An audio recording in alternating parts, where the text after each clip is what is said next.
winter fragrances that you must try.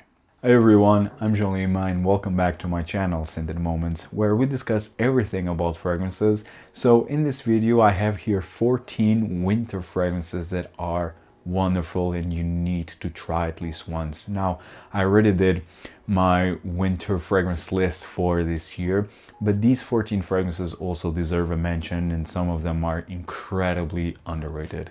And in no specific order, I have niche, I have designer, so let's get started. From the designer side of things, I have a fragrance from the house of Loewe, and it is Loewe 7 Anonimo. Now, this is in the old bottle of Loewe 7 line. Nowadays, they come in a rectangular bottle with a wooden cap. And in terms of smell, they smell the same. I don't know in terms of performance, but I tested them not long ago. And in terms of smell, the Anonimo is exactly the same. But again, in terms of performance, I don't know. This is an Eau de Parfum.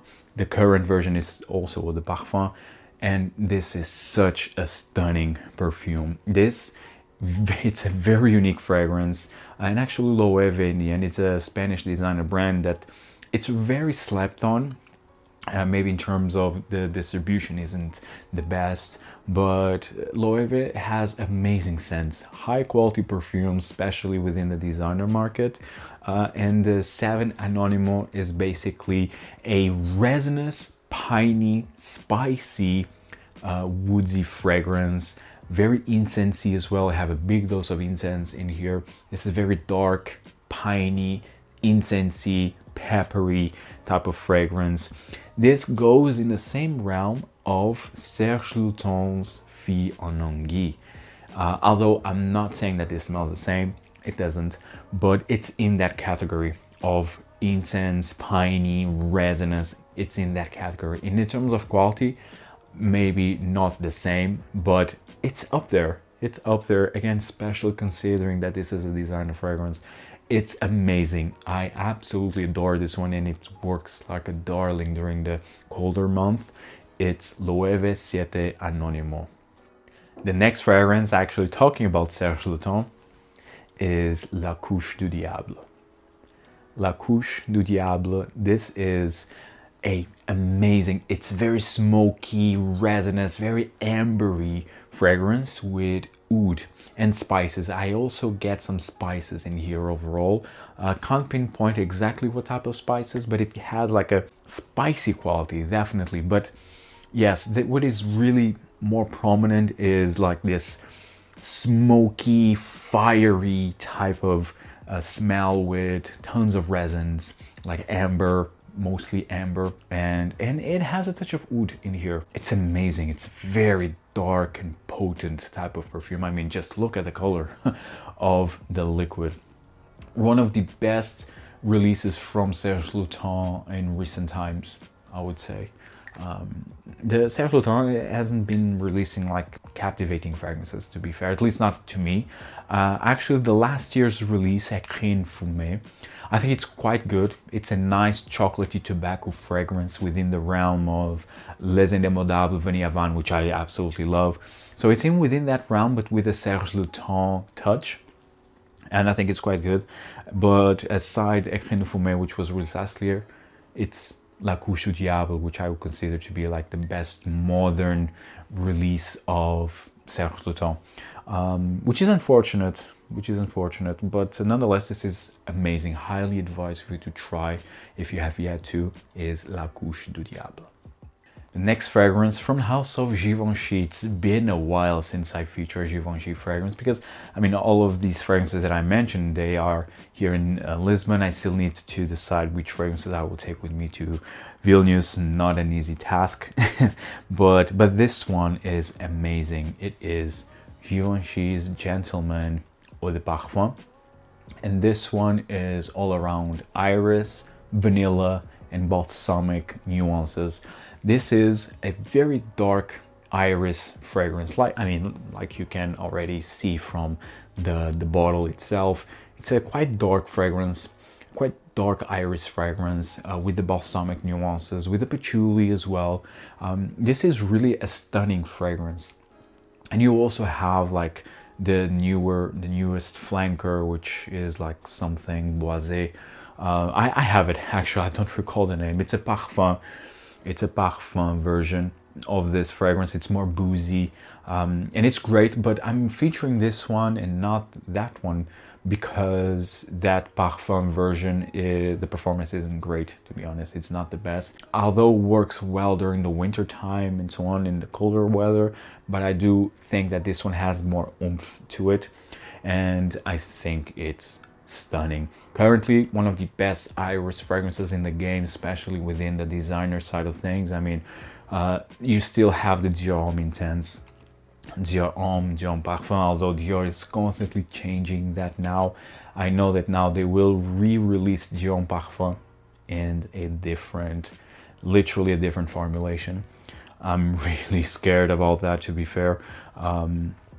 But yeah, you don't know basically what Dior will do. You still have Dior Homme Intense, at least. Even Dior Homme, the original, it's not widely available, and not even Dior Homme Parfum. And now they will reformulate it, and they will release that next year. But yeah, so I do consider that this Givenchy line, though this Gentleman line, the new Gentleman line, very inspired by the Dior Homme, the Valentino Uomo, and so on. I think it's still, in terms of quality, it's fantastic, and highly advised for you to try. It's Givenchy Gentleman Eau de Parfum. Amazing, amazing iris perfume. The next fragrance, this is from House of Beaufort, another brand that I really love and very slept on, very underrated, but their fragrances are quite daring for the most part. This one actually is one of them, but I just adore it. It is Coeur de Noir. I mean, just stunning. I mean, I love the bottles of Beaufort fragrances. Now, Coeur de Noir is a very dark, inky tar leather fragrance with tons of incense. You have also big patchouli in the base and vanilla. So and the patchouli, the vanilla comes more in the dry down, but until that you have just like ink, this dark inkiness, the pepperiness, the incense, leather, this birch tar feel as well. I mean, it's really a wonderful, unique leather fragrance. Not for everyone, definitely not for the faint of heart, but I highly advise it to try, just like the entire Beaufort line. I think they really deserve more attention. Very artistic type of perfume brand, and it's one that I really appreciate, and I really would like to have a few more from this collection. But yes, this works wonderfully during the colder weather. Very gothic like perfume. Coeur de Noir by Beaufort. Next fragrance, it's a cheapie, and I already talked about this fragrance previously, from the house of Bentley, also a leather fragrance.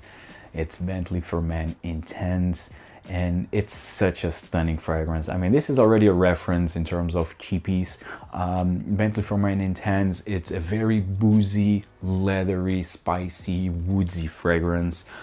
Definitely more into a mature side because of that boozy leatheriness, but I feel that this is a very gentlemanly fragrance. And again, all fragrances are unisex, all just depend in your taste whether you like boozy leather fragrances. And here you really need to appreciate those type of boozy leather fragrances to appreciate this one. It's a stunning fragrance, really big bang for your buck. And you also have Bentley For Men Absolute, which is a fragrance that it's very similar to Gucci Prome 1. It was both actually created by the same parfumeur. So if you are more into dry, woodsy fragrances, go with the Absolute version. But if you are into more boozy, leathery fragrances, this is the one. Bentley For Men Intense. The next one, from the house of Profumum, Roma. And here I could have mentioned many, but I will feature the best amber fragrance ever created. Ambra Aurea.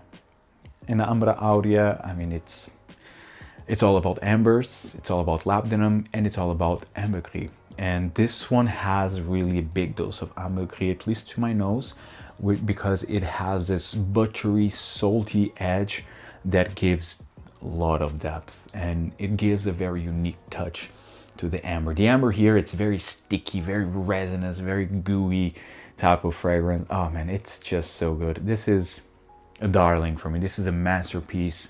This is the type of fragrance that I will always cherish in my collection. Ambra Aurea, again, the best amber ever created in my view, and it's one that I highly advise you to try. Amazing performance. You really need to go easy on the trigger here. I mean, actually I already wore this a couple days ago, and I sprayed 3 times. I was smelling it the day after. It's how potent this is, but it's so cozy. It's so, it feels like a warm blanket, to be fair. But again, not for the faint of heart, because this is a very potent fragrance. Very rich smelling amber with ambergris. Ambra Aurea, it's really a winter staple. Now the next fragrance from the house of Chanel, and it's not from the list exclusives, it is Egoiste. Signature scent worthy, especially in the colder month. Egoiste, I already did a review of this one a few moons ago. This one is a classic for a reason, previously known as Bois Noir, and then they changed the name for Egoiste. Now Egoiste is all about rose, carnation, spices, and sandalwood. Big dose of sandalwood in here. But this version I actually had the opportunity to try like one of the older formulations of Egoiste, and the older formulation that I tried, the sandalwood was more creamy, and it was amazing. Here it's more dry, more spicy, more dry, but it's here. It's definitely here, but it's still a stunning fragrance. I mean, this is a reference in terms of more masculine fragrances, especially from Chanel, because we all know that a masculine fragrance from Chanel, it's very rare to come up nowadays, a new one at least. But yeah, this one is one that you just need to try at least once in your lifetime. It's that good. It's a masterpiece of a fragrance, to be fair. Released in the early 90s, again as Bois Noir first, and then they changed the title for the name for Egoiste, and the smell, it's just to die for. Carnation, rose, spices, sandalwood, done to perfection. The next fragrance is from the house of Histoires de Parfums, and this is so underrated. This was created by Julien Rasquinet, and he also is the nose behind Frédéric Malle's The Moon.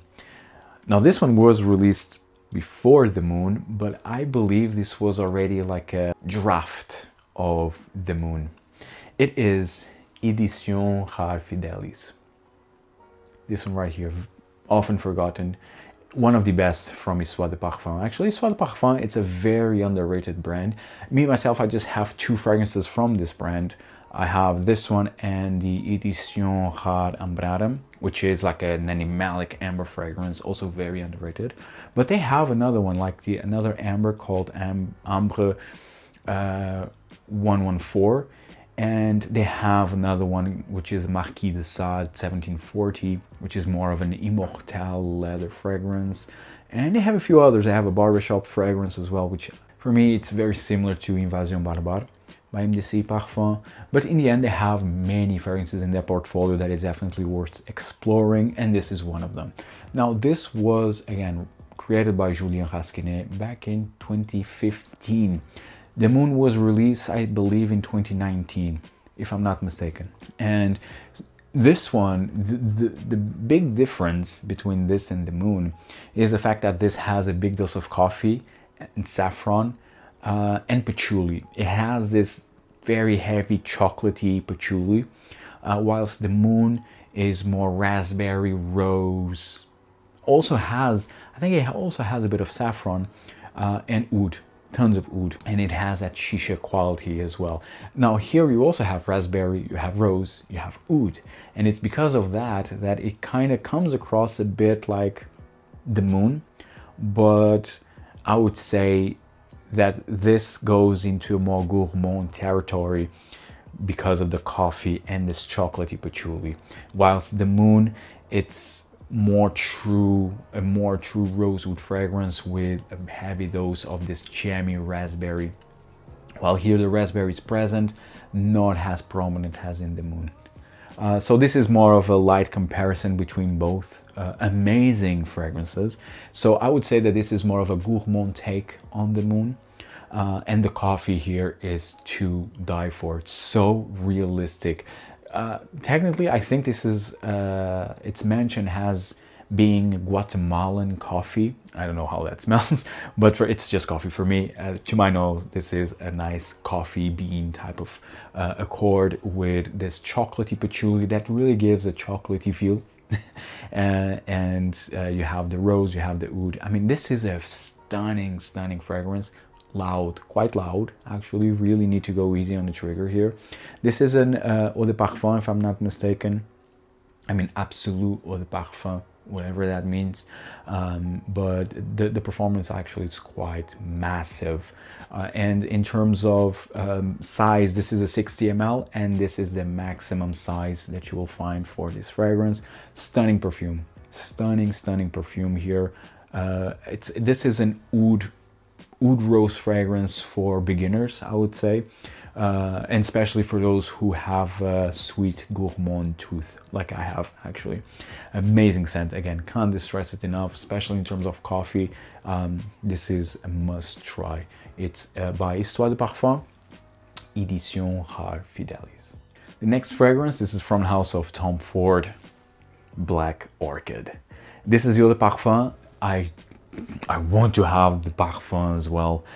This is a 50 ml. I really like the 50 ml, honestly, and I also will add the parfum version as in 50 ml. This fragrance is a classic. I think this was the first fragrance from Tom Ford back in 2006, if I'm not mistaken. This is relevant to this day, in my view. This was a groundbreaking release, and oh wow, this is just so good. You have this black truffle. This is a very narcotic, venomous type of perfume. Very dark, very licoricey, boozy, with this black truffles and so complex, incensey, patchouli, big dose of patchouli in here.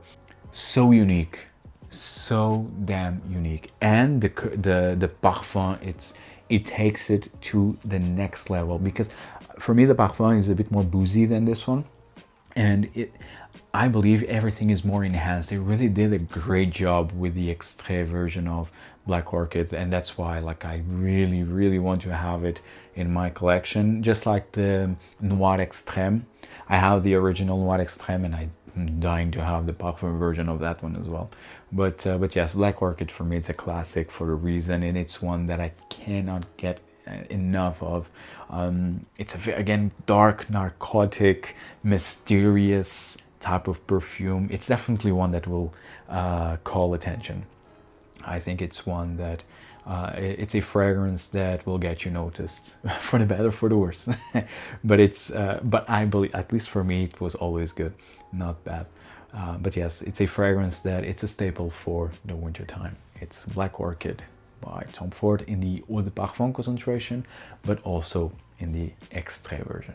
And the next fragrance from the house of Stephane Humbert Lucas. I missed the fragrances from this brand. I mean, I have my collection of this brand here in Lisbon still, and this one specifically is amazing. Highly advise of you to try at least once. It is Black Gemstone. I mean, look, amazing bottle here. Black Gemstone. This is, like the name implies, a very dark fragrance. Very dark, very resinous fragrance. However, the opening is a massive burst of lemon.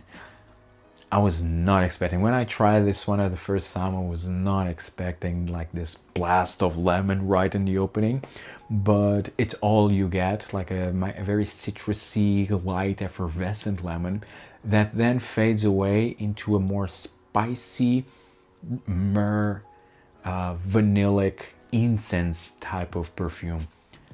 Amazing fragrance right here. Black Gemstone. I think it's a nice contrast between light and darkness. Very nice contrast, done to perfection here. And even you see like the dark color, like the color of the bottle itself. You see it starts like very dark and then goes into more of a light amberiness. Hope you can see it. And it's basically how this smells, but opposite. It starts like that, like a more bright type of perfume that then goes into a very dark nature. Amazing. It's really one of my favorite resinous type of perfumes, hands down. This is really a resin bomb from mid to the dry down. Highly advise for you to try. Black Gemstone, and actually this is one of my most complimented fragrances ever. So Black Gemstone, highly advise for you to try. The next fragrance from the house of Xerjoff, and again I have the majority of my collection here still. Xerjoff is one of my all-time favorite brands, and this one is very slept on for some reason, but this is the best cardamom fragrance that I ever smelled. The cardamom note in here is fantastic, as natural as it can get, and it has this almondy, vanillic quality. This is more of a gourmand fragrance that screams holiday season. It is Starlight. And I mean, the color really turned, by the way. This was a more of a bright yellow color, and of course because of the vanillin in here, the color starts to turn into a more ambery color, and the bottle is just beautiful. I mean, amazing bottle. Just like the majority of Xerjoff fragrances, to be fair. But Starlight, very underrated. It's again a fantastic note of cardamom, the best in my opinion, with this almondy, vanillic qualities. It's to die for, really. One of the best fragrances from Xerjoff, and very slept on. Great performance as well.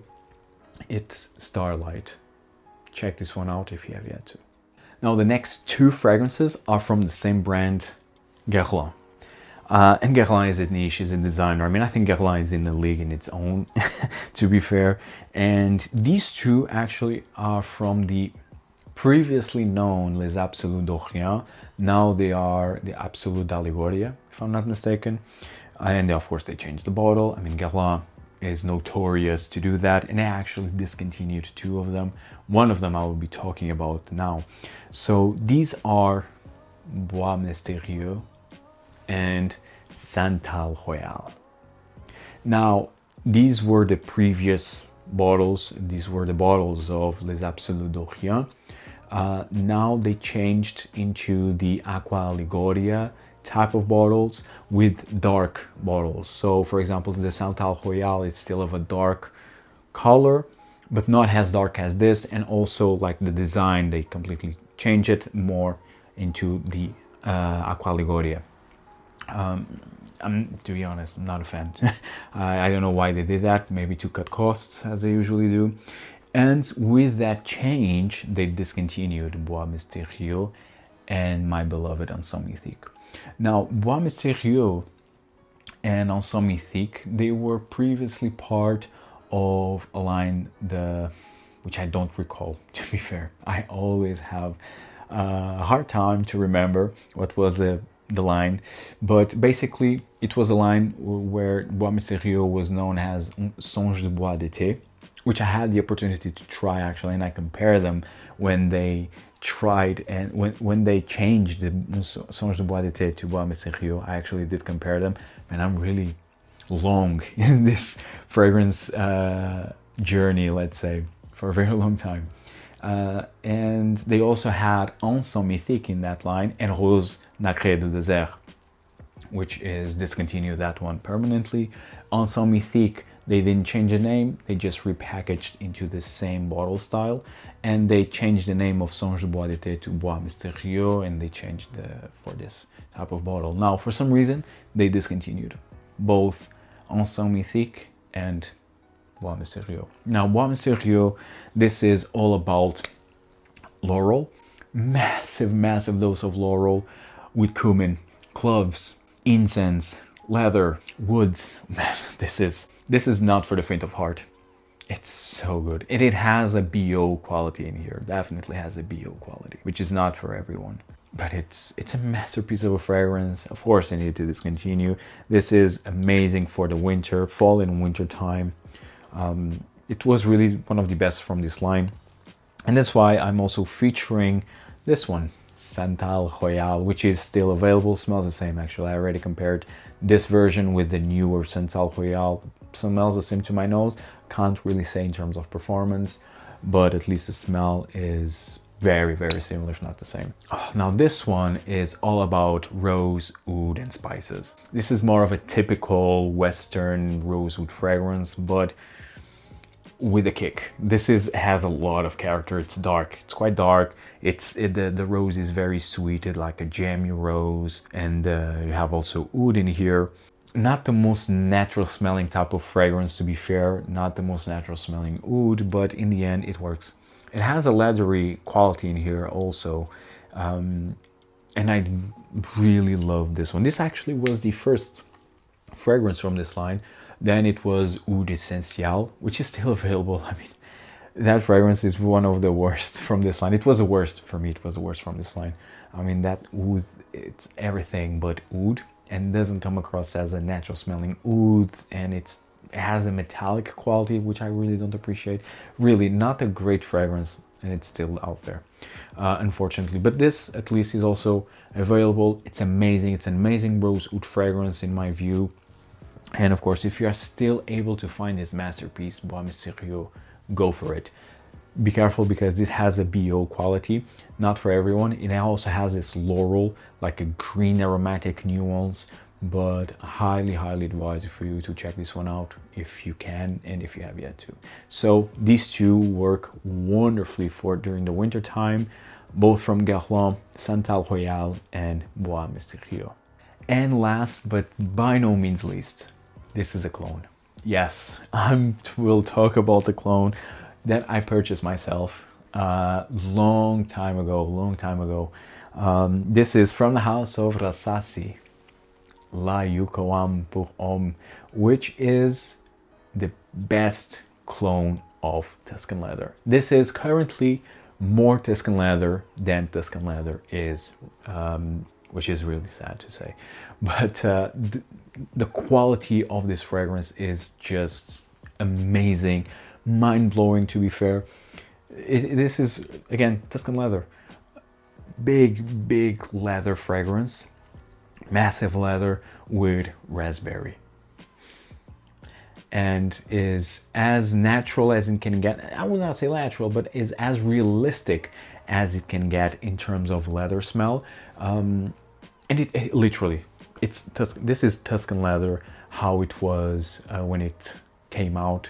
And yeah, that's why I needed to mention this one. And currently Tuscan leather is overpriced. I mean, just like the entire Tom Ford range, to be fair. And this one, this is a 60 ml, 75 ml bottle. This is a eau de parfum concentration, and you can purchase this one for around 50 to 60 euros, let's say, especially at Notino.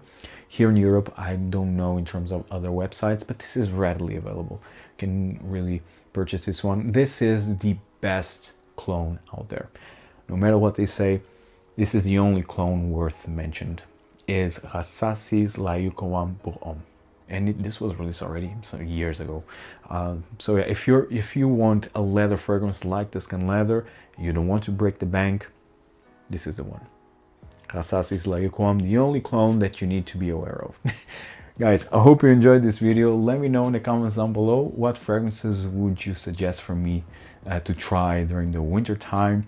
If you find value in this video, hit the like button, subscribe, check out all the other fragrance content that I have available, and see you in the next video. Take care, guys. Ciao.